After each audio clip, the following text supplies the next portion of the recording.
Buenas tardes, queridas amigas, queridos amigos. Comenzamos hoy una nueva edición de Dos Tercios, una radiografía al proceso constituyente, en una más de las semanas que han transcurrido desde que se inició este proceso, pasando por tantas etapas importantes. La última, la constitución de la Asamblea y su funcionamiento, el inicio y la creación de comisiones y los planes ambiciosos para que estas comisiones evacúen sus primeros productos o trabajos en los próximos meses. Eso es lo que ha pasado en síntesis, pero sin duda estamos llenos de episodios concretos, algunos sabrosos, otros preocupantes. Nos estábamos quedando en las últimas semanas con una nota positiva y diría yo que esta semana las cosas se han agravado de nuevo, han recaído, y para eso, qué mejor que nuestro querido amigo Patricio para contarnos los pormenores, los sabores y los sinsabores de la semana constituyente. ¿Cómo estás, Patricio? Muy bien, Alejandro, estimado auditores, muy bien en esta semana. Y como tú mencionaste, esta semana comenzó un poco compleja y complicada la convención constituyente, porque primero el día lunes se generó la renuncia de la secretaria ejecutiva, Catalina Parot. Luego, ya que recordaremos que la comisión y las distintas comisiones se fueron a sesionar ese día en la tarde a la Universidad de Chile, ¿no? Seguramente eso tuvo repercusiones y finalmente Catalina Parot dejó la Secretaría Ejecutiva. Y también hay un tema súper interesante, Alejandro, que tal vez lo vamos a desarrollar un poquito avanzado el programa del día de hoy, que la Comisión de Reglamento, nada menos que aprobó excluir el término República de Chile momentáneamente del articulado que es de esta instancia. De hecho, una de las constituyentes de nuestra región, distrito, Yani Meneses, manifestó que la Convención Constituyente está en el ánimo que hablar más que de república, quieren hablar ellos de los pueblos de Chile, ¿no? Y que eso no solamente era un asunto semántico, sino que también tenía un fondo. Hoy día se escuchó el audio de un convencional constituyente que pertenece a una de las culturas originarias de nuestro país, eh, de verdad que fue muy interesante porque él hacía la mención que el Estado de Chile finalmente a las culturas originarias durante mucho tiempo las había negado. Y esta era una instancia como para poder volver a recuperar, digamos, esa posición. Y también en esta semana la agenda de la Convención Constituyente se ha orientado tal vez más a trabajar en las comisiones más que en las reuniones plenarias. Este año, en esta semana solamente hubo una plenaria y por lo tanto tal vez fue lo más positivo en este momento. Pero tal vez la nota más díscola de todas, Alejandro, y eso lo vamos a comentar en unos minutos más, está relacionada con la lista del pueblo, ¿no? Primero porque negó la candidatura única a Cristian Cuevas, que lo habíamos mencionado la semana pasada en nuestro programa, y de hecho uno de los convencionales constituyentes de esta lista y vocero, que es Cristóbal Andrade, que es más conocido como Dino Azulado, manifestó que la lista del pueblo no tiene primaria, sino que patrocinio, y finalmente que ellos avalan los que son consultas ciudadanas, ¿no? Bueno, esto va en la lógica de la lista del pueblo que se ha declarado como una lista antipartido, entre otros detalles, ¿no? Bueno, hasta la fecha, recordar, Alejandro, que ya han dejado de pertenecer a la lista del pueblo, han renunciado 4 constituyentes. Otra nota curiosa también fue se generó en la Comisión de Derechos Humanos, que aprobó un voto político. Vamos a conversar también sobre este tema. Ese voto político va a impedir que el constituyente Jorge Arancibia, que recordemos que fue decán por mucho tiempo del general Pinochet, va a impedir ese voto político que él pueda participar, le van a negar el link de acceso a las reuniones telemáticas de la Comisión de Derechos Humanos cada vez que se presenten a esta comisión personas que quieran hablar o que han sido víctimas de derechos humanos en el pasado. Y tal vez el último noticia que ocurrió hace pocos días, Alejandro, fue que finalmente se ordenaron o se aumentaron las asignaciones, no así el sueldo, digamos, como se había dicho originalmente, de la Comisión Constituyente. Ese aumento de las asignaciones aproximadamente es de 4 millones de pesos y que está desglosado en distintos ítems, ¿no? Eso fue tal vez la nota más polémica de esta semana, que volvió finalmente a la Comisión Constituyente a estar en la prensa, pero tal vez por noticias más de conflicto que por temas de avance en lo que va a ser a futuro la redacción de esta nueva constitución, que se espera que sea ya aquello a finales del mes de septiembre. Sí, yo agregaría la investigación de CIPER en torno Las boletas. algunos problemas al interior de la lista del pueblo, no necesariamente al interior de los actuales constituyentes de la lista del pueblo, que ya tienen sus dificultades. Eh, Hoy día veíamos como la asesora, ni nada más y ni nada menos que de la tía Pikachu, había renunciado también a propósito de las refriegas que se producen al interior de ese conglomerado, es lo que ella consideraba amedrentamientos, malos tratos, roces, en fin, inadecuados. Y por lo tanto, algo que hay que analizar con más detención, porque no es casualidad. Está ocurriendo al interior de ese conglomerado, de tal suerte que estos episodios que denuncia CIPER, eh, el episodio que ocurrió con la fallida nominación de Cristian Cuevas por parte de la lista del pueblo, que derivó en una comedia de equivocaciones, digamos, y que si uno lo analiza bien, eh, revela o trasluce una estructura que intenta consolidarse al interior de ese conglomerado en una lucha de poder y de influencia descarnada. O sea, finalmente hay ahí al interior una lucha que actúa como una fuerza centrípeta, es decir, que ha venido expulsando hasta a esta fecha 4 personas, 4 constituyentes, y que no sabemos cuándo va a parar esta centrifugadora al revés, digamos, que actúa como una fuerza expulsadora y no centrífuga.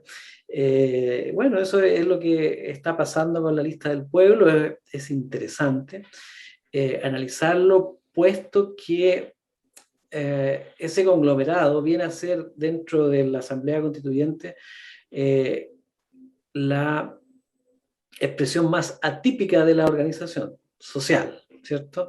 La expresión más novedosa, si se quiere ver desde otro prisma. Y en algunos aspectos, para muchos, la expresión más esperanzadora, si se quiere ver también. Bueno, pero todo eso queda muy en tela de juicio a partir de lo que le ha ocurrido esta semana, que ha sido una semana para el olvido para la lista del pueblo.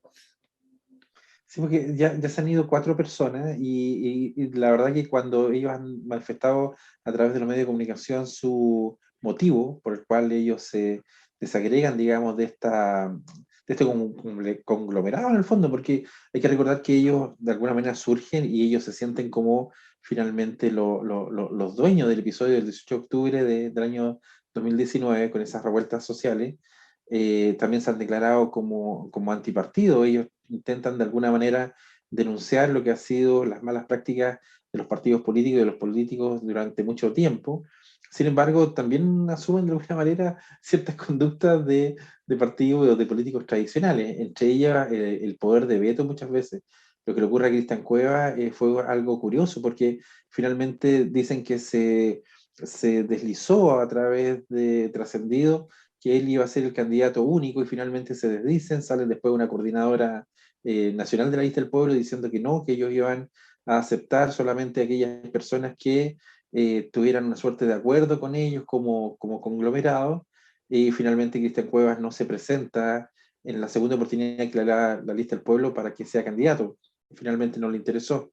Entonces llama la atención que esa, entre comillas, independencia que ellos manifiestan de lo que son los partidos políticos, le está jugando de vez en cuando en contra. De hecho, todas las personas que se han ido de alguna manera desencantadas de lo que eran los principios que los llevaron a formar parte de esta agrupación.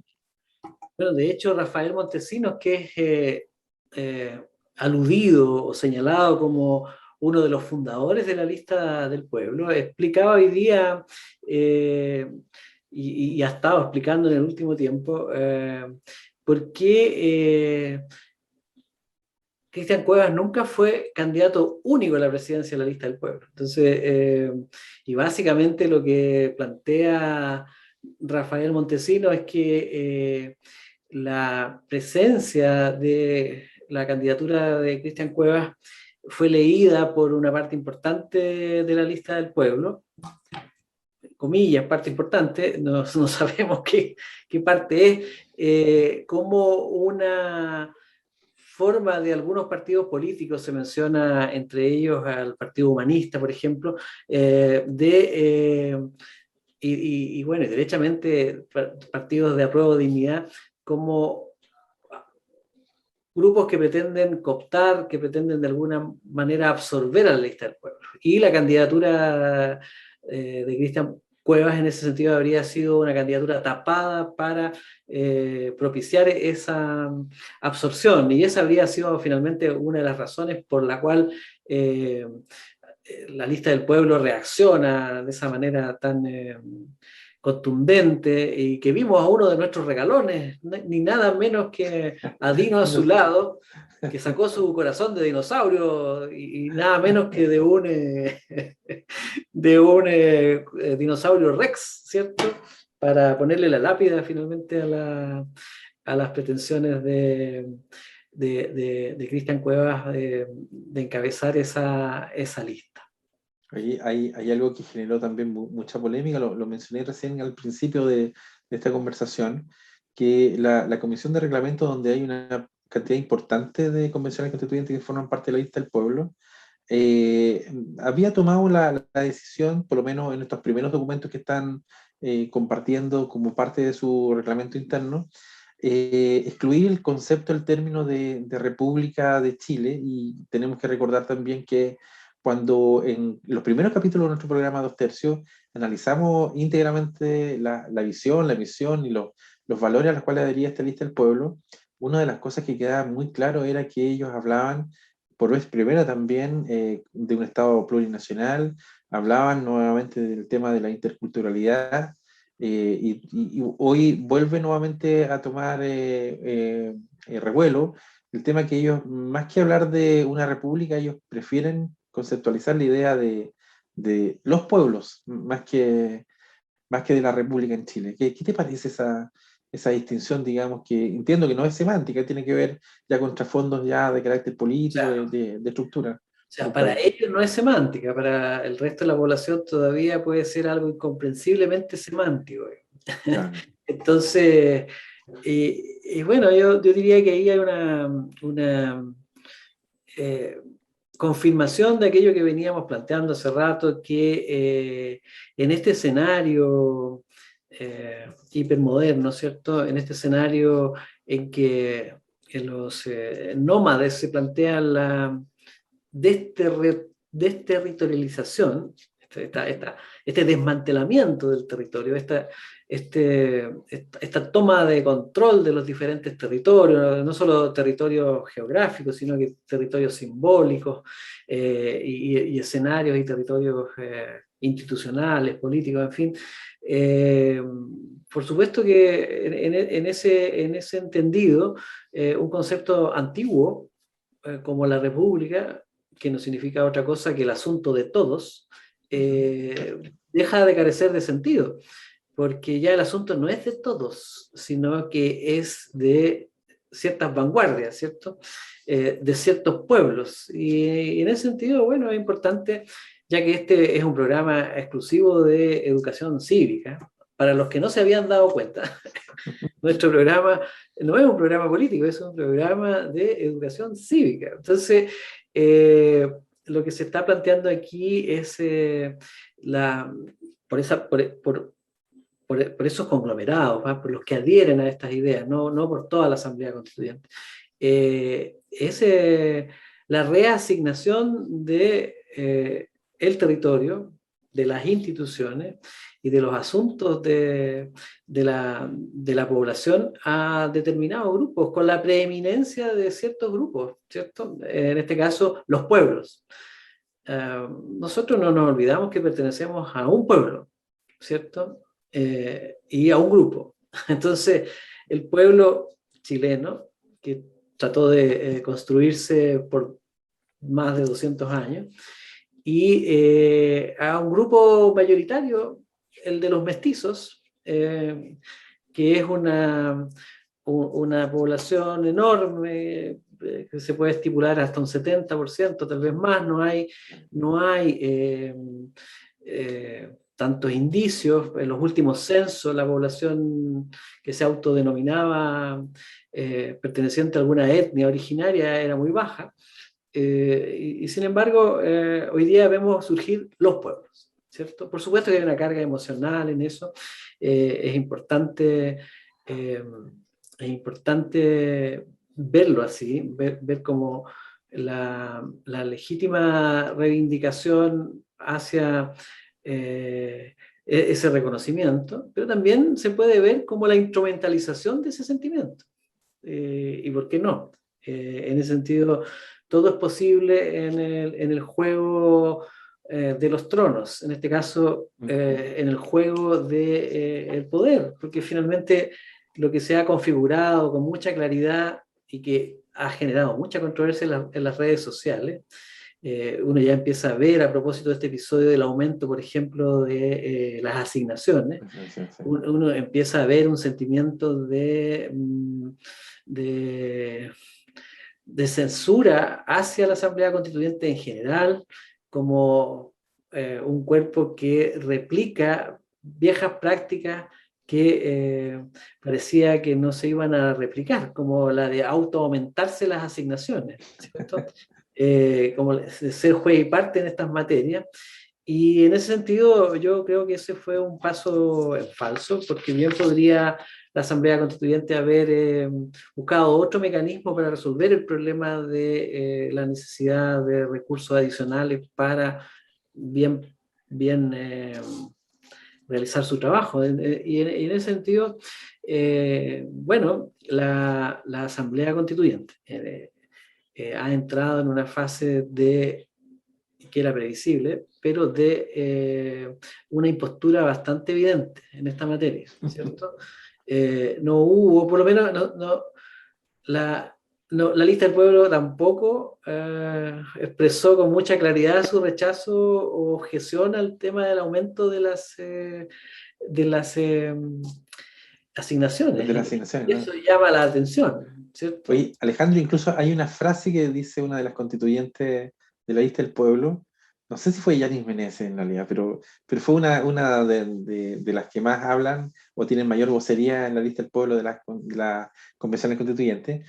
Una frase así como para el bronce, dijo que bajo el principio de que si usted no lo necesita como constituyente, no use esas asignaciones simplemente, porque hay que recordar que si usted no las gasta durante el mes, eso no es acumulable, tampoco se puede devolver. Simplemente esos dineros no se gastaron y punto, ¿no? Y vuelven a su origen de emisión. Claro, porque finalmente el problema de la impostura aquí no tiene que ver con la cantidad de plata, ¿eh? Porque bien, alguien podría suponer que bien administradas esas asignaciones podrían contribuir a muchos procesos importantes en torno a la Asamblea Constituyente. Y bien invertido. O mal invertido, como todas las cosas mal invertido, podría seguir profundizando la crisis institucional que tiene el país y por lo tanto podría contribuir de manera notable a empeorar las cosas, a empeorar el país. Entonces, las asignaciones en ese sentido siempre tienen un carácter neutro y lo importante es el uso y el destino que se le da.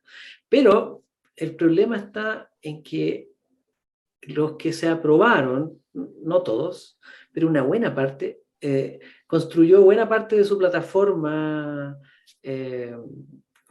de su plataforma política, propagandística, de principios para llegar a la Asamblea Constituyente, criticando ese tipo de cosas. Y puestos en el dilema, por supuesto, no se vio la firmeza que tal vez se esperaba para no sucumbir a la tentación. Entonces la pregunta del millón es: ¿a cuántas más tentaciones va a sucumbir nuestra querida Asamblea Constituyente? Y ese es el problema del país en general, ¿eh? Y es otro fenómeno que tenemos que mirar con atención, porque finalmente hay dos cosas que aparecen con claridad.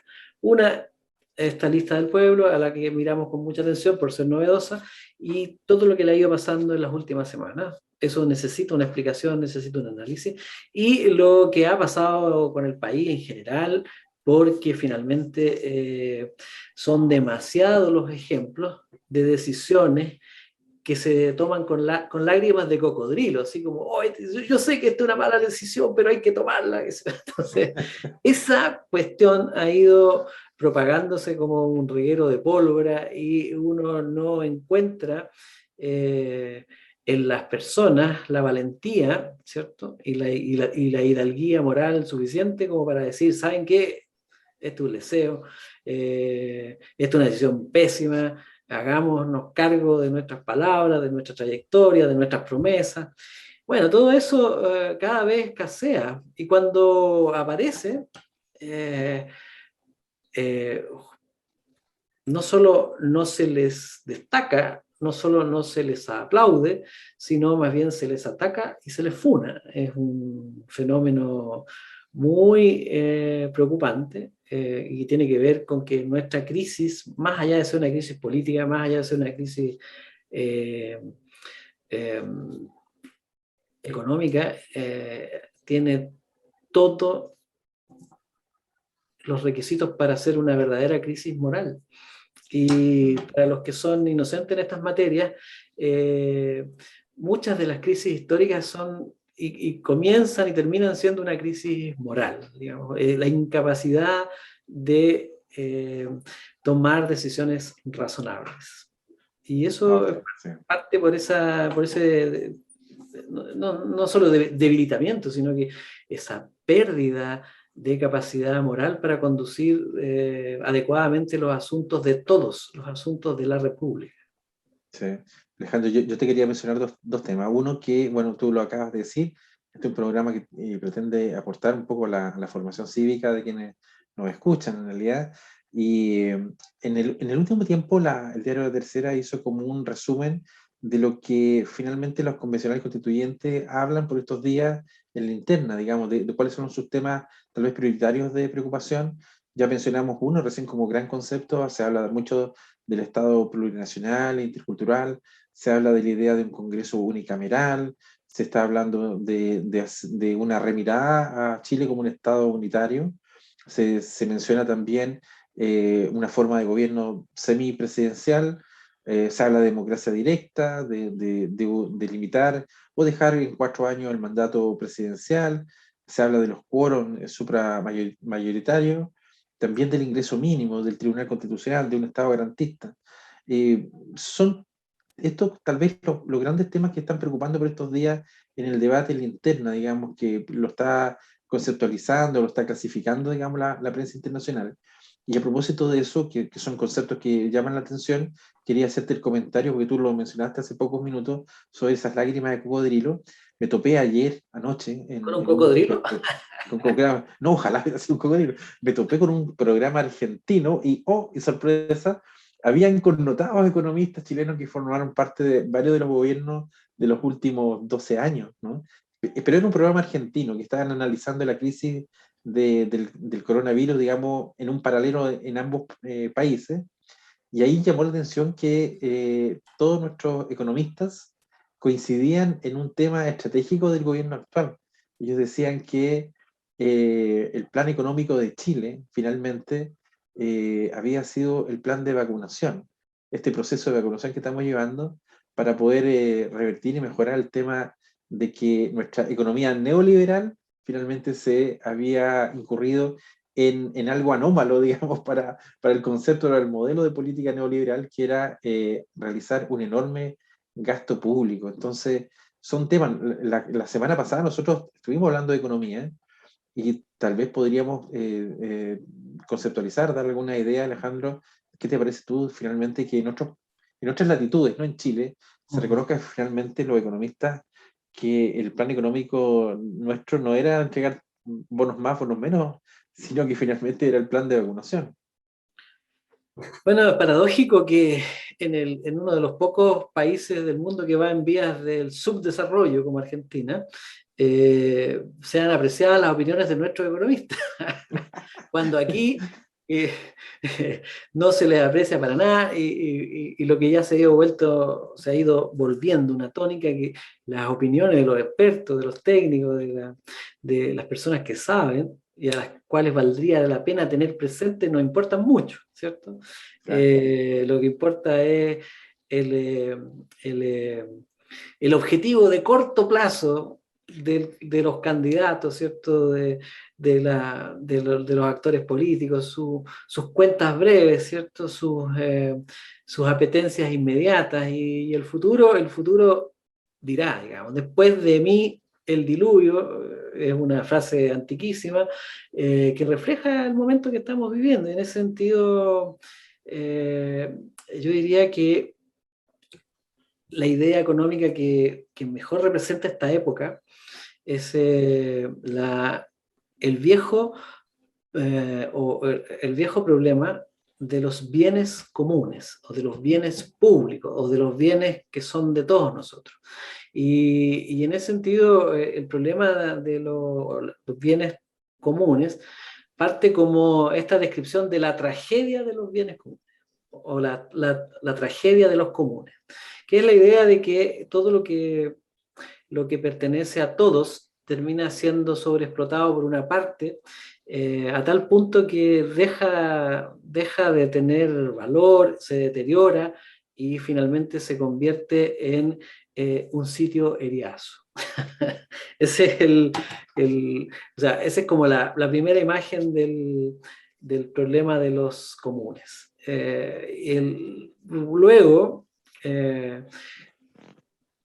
alguien, y no alguien, sino que muchos le dieron la vuelta a este problema y trataron de verlo como, no como una tragedia, sino que como eh, una situación de propiedad mal entendida. Y en ese sentido, los bienes comunes no es que no tengan dueños, lo que pasa es que pertenecen a conglomerados que suelen organizarse y suelen encontrar sabiamente soluciones a ese problema, al problema del deterioro de lo común.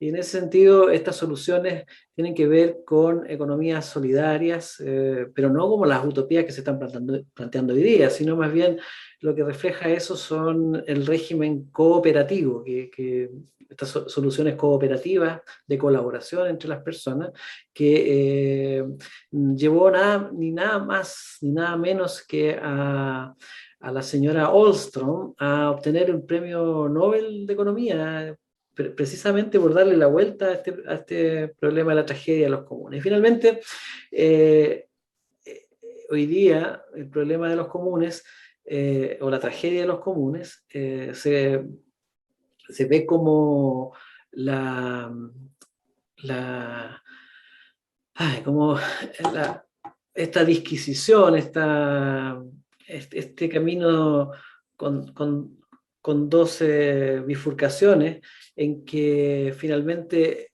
lo que parece posible, ¿cierto? En este dilema, que es la manera apropiada de llamarlo, es que tenemos dos caminos, pues el camino egoísta, el camino en que uno se llevan, como decían en el campo, el chanchito para la casa, y terminan destruyendo la posibilidad de usar los bienes comunes. La democracia es uno de esos bienes comunes, a propósito, ¿eh? No todo tiene que ver, no todo tiene que ser tan literalmente material. La convivencia es otro de esos bienes comunes, la seguridad es otro de esos bienes comunes, la confianza es otro de esos bienes comunes. Bueno, y el dilema de los comunes es que podríamos, así como tomar el camino del individualismo, el egoísmo, ¿cierto? La ganancia a corto plazo, esa cuenta corta que yo decía que se están sacando la mayoría de los actores políticos y que poco importa lo que se construya después, esa es una vía. Y la otra vía es la vía de la cooperación, la vía de construir acuerdos, de construir estructuras y planteamientos que sean beneficiosos para la mayoría, aun cuando para aquellos intereses individuales, para aquellas apetencias indecorosas, para aquellos, para toda aquella búsqueda del resultado rápido sea sin duda una derrota. Es decir, eh, el beneficio común siempre en economía requiere que los apetitos de toda orden se morigeren, pero al mismo tiempo que surja la solidaridad, el respeto y la colaboración. Cuestión que está puesta en duda hoy día, porque quizás ese ha sido uno de los bienes comunes que más hemos contribuido a destruir, ¿cierto? Sí. La capacidad de colaborar, la capacidad de confiar el uno en el otro. Se nos fue el tiempo, estimado Patricio, pero Así bueno, es. Así nos es. quedamos entonces con la tragedia de los comunes como una idea a estudiar, a mirar, y tiene dos salidas, la altruista y la egoísta. Nos vemos, cuídense, el coronavirus anda suelto Nos y vemos el anda. próximo programa, sí. Nos vemos.